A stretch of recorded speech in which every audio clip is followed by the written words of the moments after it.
So hello guys, welcome back to my YouTube channel. And video शुरू करने से पहले मैं आप सबको ये बता दूं कि हमारा जो ये सीरीज़ है वो कार्डियोवेस्कुलर डिसऑर्डर का है। एंड हमारा जो एम है वो सारे टॉपिक को कवर करना है, लाइक बीएससी नर्सिंग का फुल सिलेबस। सो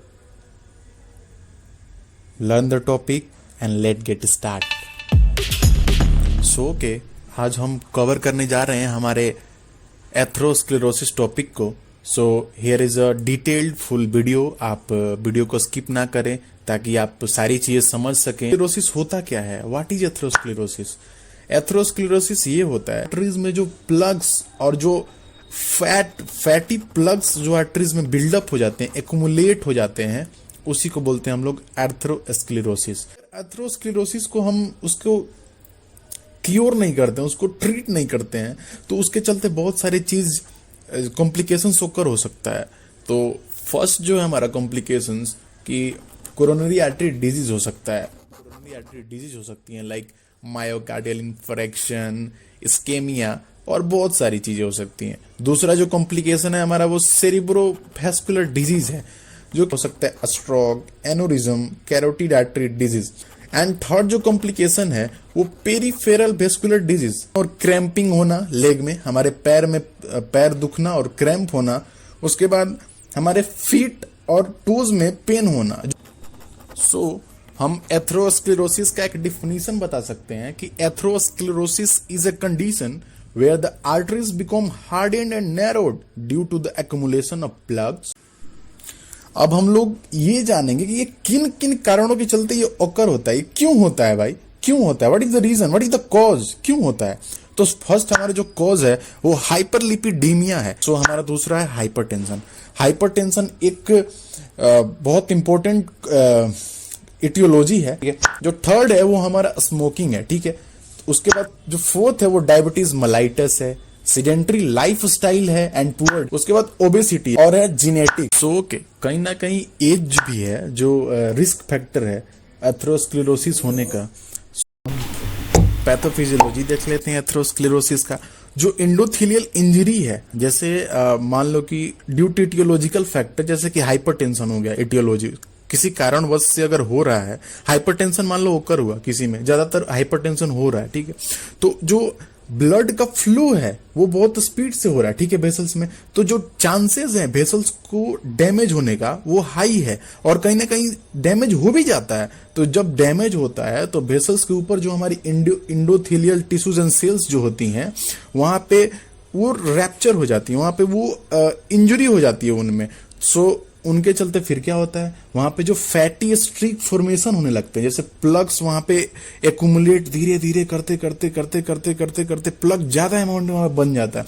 उसके बाद एक फाइब्रस कैप बन जाता है। फाइब्रस कैप कहने का मतलब ये है कि वहां पे जो प्लग्स एक्यूमुलेट हुए हैं वो कवर हो जाते हैं। नहीं होता है कि जैसे जो रेत होता है, जैसे सैंड का जो रेत होता है, कहीं ना कहीं हम लोग रखते हैं तो वो दूसरा शेप ले लेता है, मतलब पैक्ड शेप ले लेता है। तो ये चीज होता है। उसके बाद ये सब सारी चीज ओकर होती हैं, उसके बाद एथेरोस्क्लेरोसिस उस कंडीशन को हम लोग बोल सकते हैं। साइन एंड सिम्टम्स देख लेते हैं, जिसको हम लोग क्लिनिकल मैनिफेस्टेशंस बोलते हैं मेडिकल टर्म में। सो फर्स्ट जो है हमारा, अगर कोरोनरी आर्टरीज में एथेरोस्क्लेरोसिस हो रहा है तो क्या क्या साइन एंड सिम्टम्स हमें देखने को मिलेगा। कोरोनरी आर्टरीज मतलब कि जो आर्टरीज जो हमारे हार्ट को ऑक्सीजन, न्यूट्रिएंट्स, ये सब चीजें सप्लाई कर रही है हमारी हार्ट को, अगर उनमें एथेरोस्क्लेरोसिस हो जाता है, उनमें प्लग्स फॉर्म हो जाता है, तो कौन कौन से साइन एंड सिम्टम्स हमें देखने को मिलेंगे।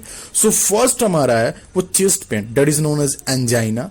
चेस्ट पेन क्या होता है कि अगर जो डिमांड एंड सप्लाई हमारे हार्ट में कम हो जाता है, मतलब डिमांड ज्यादा है, डिमांड ज्यादा है हार्ट का और सप्लाई उसको कम मिल रहा है ब्लड का, तो इस वजह से एंजाइना, चेस्ट पेन स्टार्ट हो जाता है, ठीक है। उसके बाद हार्ट अटैक आ सकता है।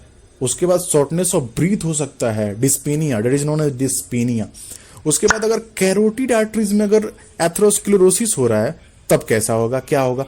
जब कैरोटिड आर्टरीज हमारी क्या होती हैं, जो हार्ट से, जो हमारे हार्ट से ऑक्सीजनेटेड ब्लड जो जा रही है, हमारी जो ऐसी आर्टरीज जो हमारे ब्रेन को सप्लाई कर रही है ऑक्सीजनेटेड ब्लड, उसको बोलते हैं कैरोटिड आर्टरीज। तो कैरोटिड आर्टरीज में अगर प्लग्स फॉर्म हो रहा है तो स्ट्रोक्स देखने को मिलेगा, उसके बाद वीकनेस देखने को मिलेगा, उसके बाद नंबनेस, उसके बाद डिफिकल्टी इन स्पीकिंग। अगर कोई बोलना चाह रहा है, अगर प्लग्स उसके कैरोटिड आर्टरीज में बन गए हैं, एक्युमुलेट हो गए हैं, तो अगर कोई भी चीज वो बोलना चाहेगा ना तो उसको दिक्कत होगा बोलने में, वो खुल के बोल नहीं पाएगा, मतलब उसको दिक्कत हो रहा है। ये साइन एंड सिम्टम्स देखने को मिलता है। उसके बाद जो हमारा थर्ड है, अगर पेरिफेरल आर्टरीज अगर होती हैं, अगर पेरिफेरल आर्टरीज में हमें कुछ एथेरोस्क्लेरोसिस के अगर चांसेस अगर हो जाते हैं, तो उस टाइम पे क्या होगा, जो हमारे लोअर एक्सट्रीमिटीज हैं लाइक लेग, हमारे टोज, हमारे फुट, तो उनमें क्या होगा, pain, cramping, numbness, poor circulation, ये सारी चीज देखने को मिलेंगी। कहीं ना कहीं ब्राउनिश कलर भी पैर का हो जाता है जब अगर पेरिफेरल आर्टरीज में अगर एथेरोस्क्लेरोसिस फॉर्म अगर बन गया है, ठीक है। उसके बाद रीनल आर्टरीज क्या होती है, रीनल रिलेटेड टू किडनी। तो अगर रीनल आर्टरीज हमारी अगर उसमें एथेरोस्क्लेरोसिस हो रहा है, तो एक तो हमारा साइन एंड सिम्टम्स देखने को मिलेगा, high BP, hypertension and kidney dysfunction. Kidney अच्छे से काम नहीं कर पाएगा, हमारे यूरिन आउटपुट कम या फिर ज्यादा हो जाएगा, मतलब इम्बैलेंस हो जाएगा किडनी।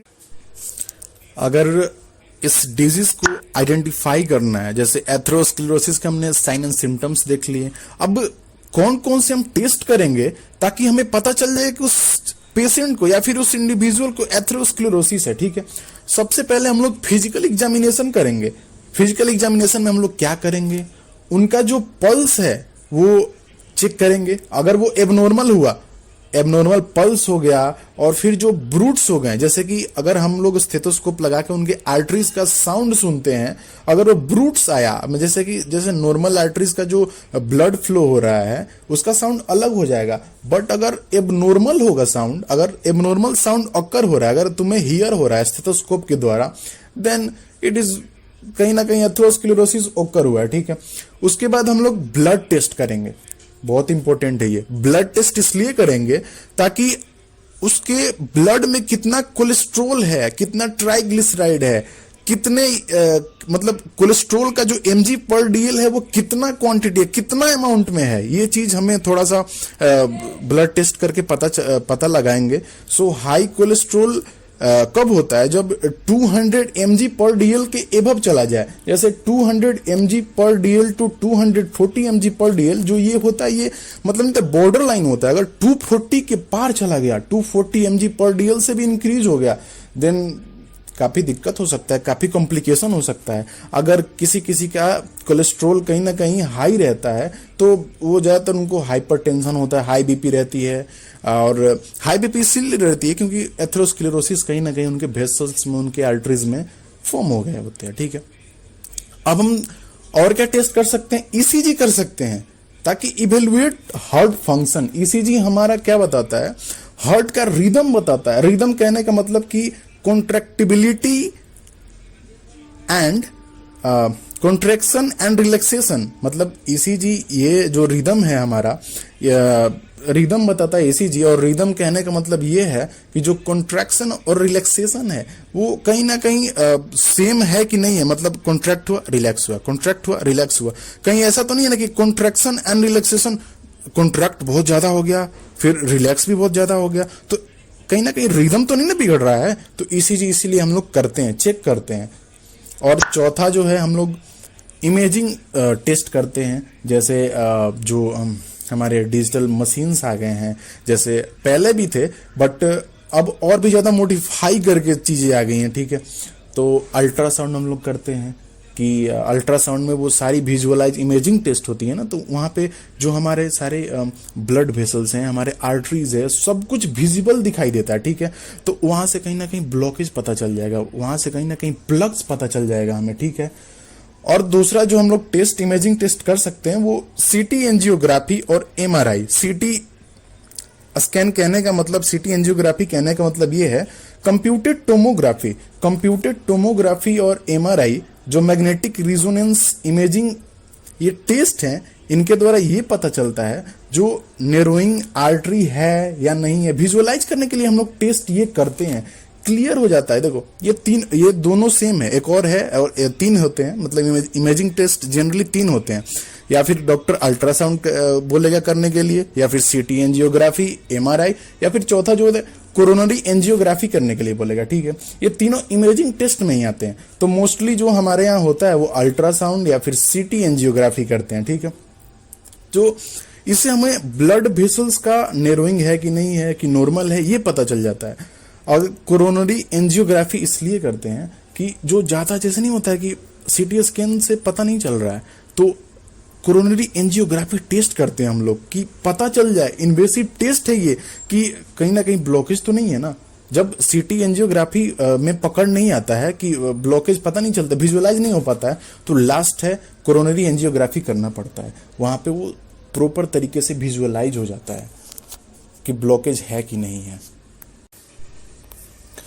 अब बात करते हैं हम ट्रीटमेंट की, इसके उपचार क्या हैं, उनके अगर ऐसा होता है एथेरोस्क्लेरोसिस तो हम क्या क्या मेडिकेशन दे सकते हैं, क्या क्या कौन कौन सी सर्जरी होती है जब एथेरोस्क्लेरोसिस होकर होता है। सो अगर हम दवा की बात करें तो दवा में सबसे पहले हम लोग स्टेटिन्स दे सकते हैं, जो कि हमारे जो कोलेस्ट्रॉल लेवल है उनको वो लो करता है, और जो लीवर के द्वारा ऐसे लीवर्स में जो हार्मोन, जैसे हमारे बॉडी में हार्मोन्स रहते हैं जो कोलेस्ट्रॉल लेवल इंक्रीज करती हैं, तो उस हार्मोन को वो ब्लॉक करता है स्टेटिन, ताकि जो कोलेस्ट्रॉल लेवल हमारे बॉडी में कम हो जाए और जो हमारा ब्लड प्रेशर है वो नॉर्मल हो जाए, ठीक है। एंटी प्लेटलेट्स ड्रग भी देते हैं हम लोग। एंटी प्लेटलेट ड्रग्स इसलिए देते हैं क्योंकि जो हमारे बॉडी में जो क्लॉट फॉर्म होते हैं, क्लॉट कैसे फॉर्म होंगे, जैसे जो हमारे आरबीसीज हो गए, ठीक है, जो आरबीसीज हो गए तो वो काफी वहां पे जो क्लॉट बनते हैं आरबीसीज में वो काफी वो स्टिकी होते हैं, ठीक है। तो ये क्या करते हैं कि जो प्लेटलेट होते हैं, जो एंटी प्लेटलेट ड्रग होते हैं, जो प्लेटलेट्स हमारी जो ब्लड में होते हैं, उस प्लेटलेट को जो उनकी स्टिकनेस होती है वो काफी चिपचिपा होते हैं, मतलब कहीं पे भी जाएंगे तो एक्यूमुलेट ज्यादा चिपक के वो ज्यादा हो जाएंगे। तो एंटी प्लेटलेट ड्रग क्या करता है, उनके साथ इंटरफेयर करके, उनके साथ मतलब उनके साथ कोई रिएक्शन करके उनकी जो स्टिकनेस है, उनकी जो चिपकाहट है, उसको वो कम कर देते हैं एंटी प्लेटलेट ड्रग। जैसे कि एस्पिरिन हो गया, हम लोग दे सकते हैं। उसके बाद एंटी हाइपरटेंसिव मेडिकेशंस दे सकते हैं, लाइक एम्लोडिपिन दे सकते हैं। ये क्या करते हैं कि हमारे ब्लड प्रेशर को मैनेज करते हैं। एंटी हाइपरटेंसिव मेडिकेशन इसलिए होते हैं जो हमारे ब्लड प्रेशर्स हैं उनको वो मैनेज करते हैं, मतलब मॉडरेट रखते हैं, ना ज्यादा हाई ना ज्यादा लो, ठीक है। उसके बाद जो डायबिटीज मेडिकेशंस हैं, जो पेशेंट को डायबिटीज है उसके साथ भी एथेरोस्क्लेरोसिस भी है, तो वो पेशेंट को डायबिटीज मेडिकेशन पक्का लेना ही लेना है। अगर वो डायबिटीज मेडिकेशन नहीं लेते हैं तो उनके चांसेस ज्यादा से ज्यादा क्या होंगे कि एथेरोस्क्लेरोसिस एंड एथेरोस्क्लेरोसिस से मायोकार्डियल इन्फेक्शन और उसके बाद डेथ भी हो सकता है, उसके बाद मतलब डेथ भी हो सकता है, ठीक है। तो डायबिटीज मेडिकेशंस बहुत सारे होते हैं मार्केट में अवेलेबल हैं, जैसे मेटफॉर्मिन, डेपीफाई, ये सब चीज दे सकते हैं। अगर यही बात करें कि अगर भाई दवा से तो ये ठीक नहीं होगा, ठीक है, अगर हम बात करें कि सर्जरी क्या क्या हो सकती है, अगर एथेरोस्क्लेरोसिस एक ब्रॉड लेवल पे हो गया, एक बॉर्डर लाइन पे हो गया है, तो डॉक्टर्स क्या क्या सर्जरी करते हैं भाई, ये भी तो जानना जरूरी है ना। तो जो फर्स्ट है वो हमारा एंजियोप्लास्टी एंड स्टेंटिंग है। एंजियोप्लास्टी एंड स्टेंटिंग क्या होता है, एक ऐसा ये सर्जरी है जिसमें हमारे आर्टरीज के द्वारा एक स्टेंट होता है, ठीक है, वो उसमें हम लोग डॉक्टर इंसर्ट करते हैं स्टेंट को हमारे आर्टरीज में, और वो आर्टरीज में जाके जहां पे भी वो एथेरोस्क्लेरोसिस फॉर्म हुआ है वहां पे जाके वो क्या हुआ कि एक इन्फ्लामेशन ऊपर होगा, मतलब बैलून लाइक स्ट्रक्चर होता है उसका जो स्टेंट होता है, और वो बैलून लाइक स्ट्रक्चर को इन्फ्लामेट हो जाए। कहाँ इन्फ्लामेट होगा, जहां पे एथेरोस्क्लेरोसिस, जहां पे accumulation of plugs, accumulation of fat हो गया, जहां पे प्लग्स बन गए, जहां पे एक्युमुलेशन ऑफ फैट हो गया है, वहां पे जाके उस चीज को क्या करेगा कि वहां पे जाके इन्फ्लामेट हो जाएगा, ये जो स्टेंट है वहां पे जाके इन्फ्लामेट हो जाएगा, एंड एक लाइनिंग बना देगा कि जो ब्लड का फ्लो है वो कंटिन्यू रहे, मतलब बंद ना हो, ठीक है। उसके बाद जो दूसरा सर्जरी है, दूसरा कोरोनरी आर्टरी बाईपास ग्रेफ्टिंग, इसको शॉर्ट फॉर्म में बोलते हैं CABG, कोरोनरी आर्टरी बाईपास ग्रेफ्टिंग। ये होता है कि जो हमारे जो कोरोनरी आर्टरीज होते हैं, कोरोनरी आर्टरीज में जो हम लोग क्या करते हैं कि एक सिफेनियस वेन का हम लोग यूज करते हैं, जो कि सिफेनियस वेन हमारे सेफिनस वेन हमारे जो लेग में पाए जाते हैं, उनके द्वारा क्या होता है इसमें कि जो स्टेंट होते हैं वो भेजे जाते हैं। मतलब एक बाईपास ग्रेफ्ट होता है, वहां से ज्यादातर सेफिनस वेन से ही हम लोग इस चीज को इंसर्ट करते हैं, और जो हमारा टारगेट है, जो हमारा टारगेट जहां पे प्लग्स फॉर्म हुए हैं, वहां पे जाके ये क्या करता है, वो सेम चीज करता है, वो स्टेंड करके इन्फ्लामेट करके वो सेम चीज कर देगा। जहां पे भी प्लग्स बने हो तो ब्लड को कंटिन्यू कर देगा। एक आता है इंडरटेरेक्टोमी, ठीक है। इंडरटेरेक्टोमी क्या होता है कि एक सर्जरी है जिसमें हम लोग प्लग्स को रिमूव करते हैं। मतलब वहां पे तो हम लोग दो चीज देखे, एंजियोप्लास्टी और सीएबीजी में हमने क्या देखा कि एक स्टेंट के द्वारा वहां पे इन्फ्लामेट करके उस चीज को टारगेट जहां पे हमको ले जाना है वहां से वो ब्लड का फ्लो रेगुलर कर देते हैं, कंटिन्यू कर देते हैं। बट इंडरटेरेक्टोमी में क्या होता है कि हमारे जो प्लग्स हैं आर्टरीज के, उसे रिमूव करते हैं, पार्टिकुलरली जहां पे भी ये चीज ओकर हो रहा है उसको रिमूव करते हैं।